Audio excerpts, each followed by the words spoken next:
என்றும் நான் செல்ல மாட்டேன். கிறிஸ்துவுக்குள் மிகவும் பிரியமான என் அன்பான சொந்த பந்தங்களே, உங்கள் யாவரையும் அருளாளர் இயேசுவின் நாமத்தினால் அன்பின் வாழ்த்துக்கள். நீங்கள் எல்லாரும் கர்த்தருக்குள் மனமகிழ்ச்சியாக இருந்து அவர் நாமத்தை உயர்த்துங்க. இன்றைக்கு ஆண்டவர் இந்த ஆண்டு நம்மை பெரிய பலனுள்ள மனிதர்களாக மாற்ற விரும்புகிறார்.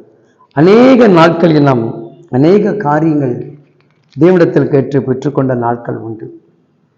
கடந்த ஆண்டில் தேவன் நம்மை ஆசீர்வதித்து இந்த புதிய ஆண்டுக்குள் உனக்குள் ஒரு புதிய தரிசனத்தை கொடுத்து புதிய காரியத்தை கர்த்தர் செய்ய விரும்புகிறார். ஆம் பிரியமானவர்களே, ஒவ்வொரு முறையும் நம்ம மற்றவர்கள் நமக்காக ஜெபிப்பார்களா, மற்றவர்கள் என் வீட்டுக்கு வருவார்களா, இல்லை ஊழியக்கார் என்னை நலம் விசுவாரிப்பாரா, இல்லை ஊழியக்காரர் என் வீட்டுக்கு வந்து ஜெபிச்சா நலமாக இருக்குமா, அப்படிலாம் நம்ம ஏங்கி ஒவ்வொரு வருடத்தை நம்ம கடந்து வந்ததை நம்ம எல்லோருக்கும் தெரிந்தது.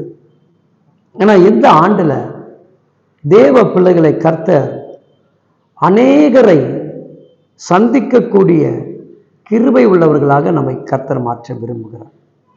நம்ம இன்னைக்கு எதற்கோ நம்ம ஜெபிக்கிறோம், நல்லது.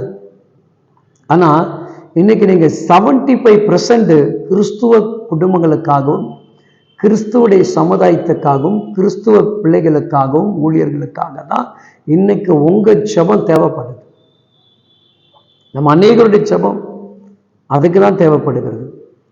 ஏன்னா கண்ணால் நம்ம நிறைய காரியத்தை பார்க்குறோம், ஆவிக்குரிய பிள்ளைன்றோம், அபிஷேகம் பெற்றோம்ன்றோம். ஆனால் வார்த்தையில் சுத்தம் இல்லை, வார்த்தையில் நிறைய போய் பேசுகிறோம், நிறைய பேரை கலங்கடிக்கிறோம், வாக்குவாதம் பண்ணுறோம், சண்டை போடுறோம், குடும்பத்தை சரியாக நடத்த முடியாமல் பிரிந்து போகிறோம், கணவனுடைய அன்பு மனைவி பிள்ளைகள்லாம் தனித்து விடப்படுகிறோம். இதெல்லாம் இன்னைக்கு கிறிஸ்துவர்களுக்கு இந்த வேதத்துடைய அருமை தெரியாமல் இருக்குது.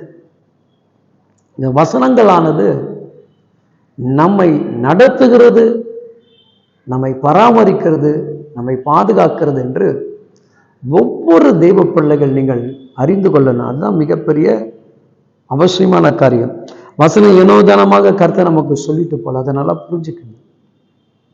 வார்த்தைகளில் தேவன் செய்யக்கூடிய அந்த கிருபை, இந்த வார்த்தையின் மூலமாக நம்ம ஜெயிக்க முடியும் என்கின்ற அந்த நம்பிக்கை அங்கு இன்னைக்கு ஏன் ஒரு கிறிஸ்துவ பிள்ளைகளுடைய வாழ்க்கையில் தடுமாற்றம், ஏன் ஒரு கிறிஸ்துவ பிள்ளைகள் கிறிஸ்துவுக்குள் முன்னேறி செல்ல முடியாத ஒரு போராட்டங்கள், ஏன் நம்முடைய குடும்பங்களுக்குள் ஒரு சமாதானத்தை கொண்டு வர முடியாத ஒரு காரியங்கள் சற்று நீங்கள் சிந்தித்து பார்க்க வேண்டும். என் அன்பான தெய்வ பிள்ளைகளே,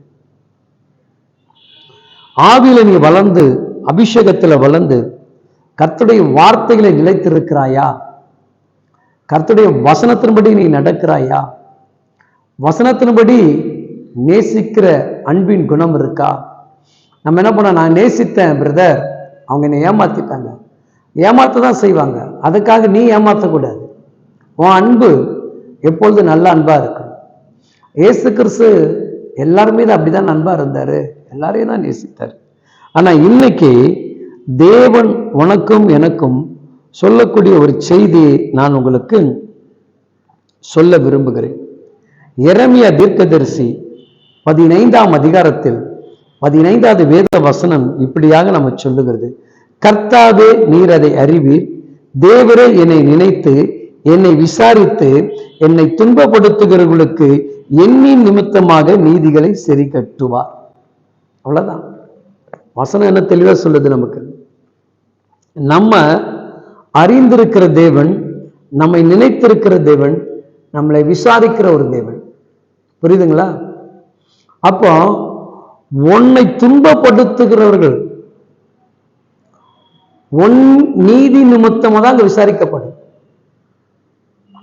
நீ துன்பத்துக்கு துன்பத்தை கொடுக்கறதல்ல, பொறாமைக்கு பொறாமை செய்வதல்ல, எரிச்சலுக்கு எரிச்சல் செய்வதல்ல, வாக்குவாதத்துக்கு வாக்குவாதம் செய்வதல்ல, குற்றத்துக்கு அவங்கள குற்றம் கூறுவதல்ல.